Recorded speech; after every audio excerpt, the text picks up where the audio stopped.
ассалому алайкум дӯстон ва ҳамватанон. аз қазияи шаҳид Саидаъзам мо ибрат гирифтем, дарс омӯхтем ки шумо ҳатман ба танҳоӣ шикаст хоҳед хӯрд. шумо ба танҳоӣ мақомот бар сари шумо ҳар бӯҳтонҳоро бор мекунанд, шуморо ғорат мекунанд, пули шуморо мегиранд, шиканҷа медиҳанд ва ҳатто ба куштор ҳам даст мезананд. он чӣ ки шуд мо шоҳид будем. яъне ба танҳоӣ шумо ҳатман шикаст мехӯред. чӣ бояд кард? аввал ин ки шумо бо хешу табор робитаи сахт кунед, равбиё кунед. ин силаи раҳм доштан ин ба умри шумо, ба моли шумо барака медиҳад, умри шуморо дароз мекунонад. барои ҳамин дар ислом ин хеле муҳимият ҳаст ки шумо риоя кунед, силаи раҳмро бо хешу табор ҳама вақт рафтуомад дошта бошед.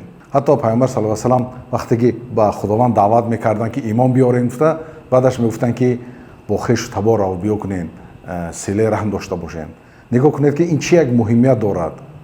ва дуввум фоидаи ин аст ки вақте ки баъзе мақомоти паст сифат мехоҳанд дар шумо зарар расонанд ё пули шуморо мехоҳанд ғорат кунанд, вақте ки мебинанд ки шумо аз паси шумо садҳо хешу табори шумо мехезанд, пуштбонӣ мекунанд, ҳимоят мекунанд, пас онҳо метарсанд ки ба шумо як коре кунанд. нигоҳ кунед чӣ фоидае дорад. дар хотир дорам, дар шаҳри мо, дар Панҷакен оилаҳои машҳур ҳастанд, оилаҳое ки хешу табори бисёре доранд, байни худ рафтуомад доранд.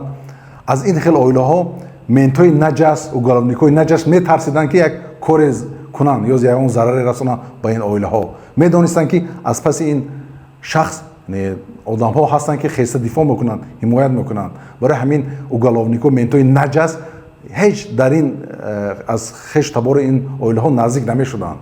агар аз байни ин оилаҳои машҳур ягон касе коре кард, ба ягон кор даст зад, онҳо байни худ ҳал мекарданд ва ҳимоят мекарданд ва намегузоштанд ки касе аз берун дахолат кунад.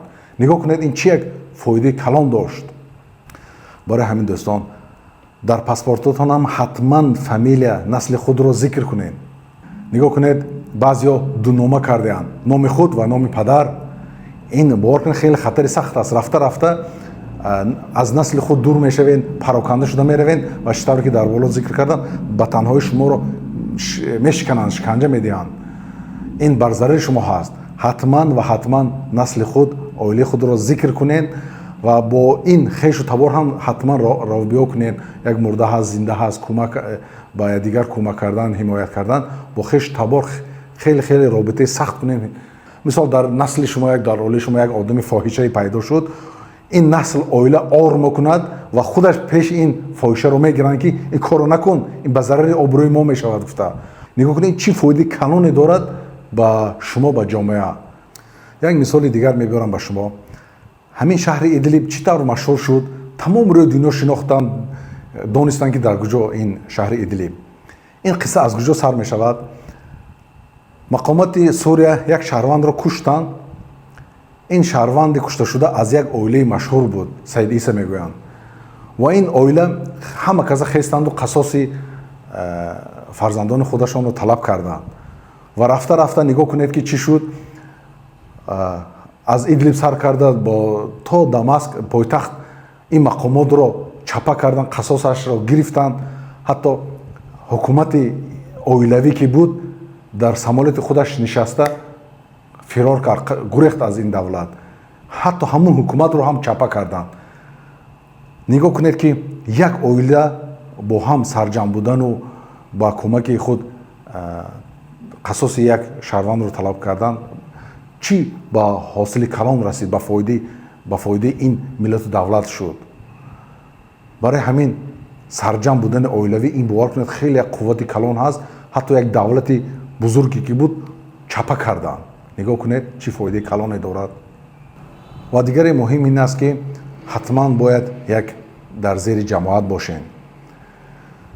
сарҷам шавен, чӣ қадре ки метавонен ба худ як сардор ихтиёр кунену як зери як ҷамоат, як гурӯҳ сарҷам бошен. ин ҳам хеле ба фоидаи шумо мебошад. дар ватан мо як чанд ҷураҳо сарҷам шуда будем. ҳар гоҳ фурсат ёфта менишастем, аз ҳоли якдигар бохабар будем. дар як моҳ пул ҷамъ карда якдигарро кӯмак мекардем, як бародарро кӯмак мекардем.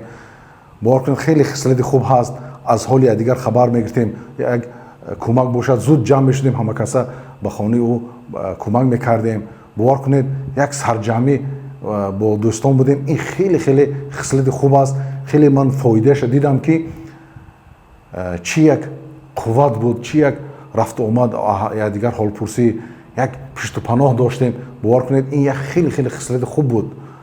барои ҳамин дӯстон ва ҳамватанон боз зикр мекунам, ҳатман ва ҳатман фамилияи худ, насли худро дар паспортон зикр кунед, насли худро гум накунед, бо хештабор робитаи сахт кунед, силаи раҳмро риоя кунед ва чӣ қадаре ки метавонед дӯстон ҷамъ шавед, сарҷамъ шавед, 100 кас, 10 кас, 1000 кас, чӣ қадаре ки метавонед як сарҷамъ шавед. ин сарҷамъшавӣ хеле ба фоидаи шумо ҳаст ва ба фоидаи ҷомеа мебошад. ҳатман сарҷамъ бошед. чаро ман ба ин даъват дорам? чаро ки ҳамин қазияи Саид Аъзам барои мо дарс шуд. миллати мо на дар ватан амн ҳастанд ва на дар Русия. бесоҳиб мондем, ҳуқуқи мо на дар ватан риоя мешавад, на дар Русия, на дар хориҷ.